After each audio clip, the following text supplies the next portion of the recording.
ผ่นดินอันแสนฮักแพงของภาษาลาวผู้อาทานยังมีสาวสวยงามเหลือเกินเสิร์นแม่เสิร์นอายทหารพานักงานทั่วหน้าเสิร์นมาเวยามสาวเสียงควรมาเวเบิ่งจักมือจักวันเมื่อหดยามเข้า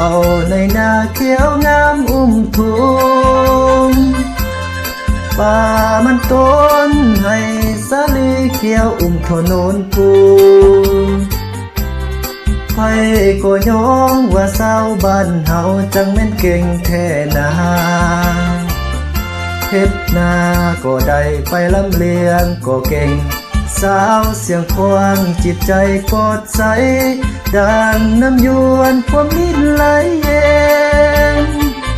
อยู่กองห่มแป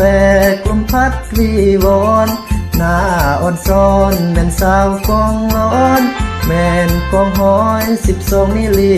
8ความฝึกแอบวิชาทหารเพื่อต้านทานกับโจรอากาศเมริกา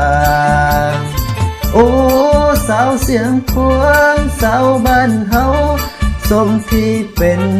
หญิงหนุ่มลาวที่ละอาทานสมเป็นลูกหลานของประชาชนเหมือนนกแอ่นบินจืดอยู่เมืองลาวน่าฮักแท้แม่สาวเสียงควงหน้าสวยๆตาดำๆข้อกลมทิ้งบานบ่าพายปืนยิ้มแย้มแจ่มใสความก้าวไปตามเส้นทางปลดปล่อยประเทศชาติ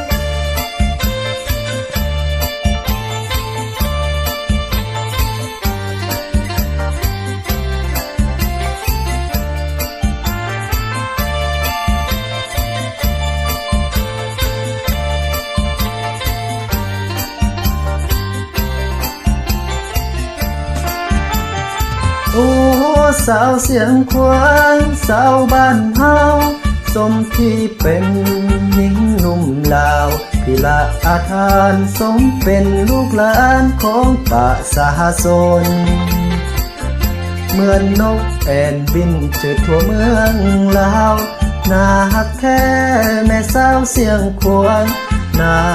สวยๆตาดำๆข้อกลมทิ้งบางบ่าพายปืนยิ้มแย้มแจ่มใสความก้าวไปตามเส้นทางปลดปล่อยประเทศชาติ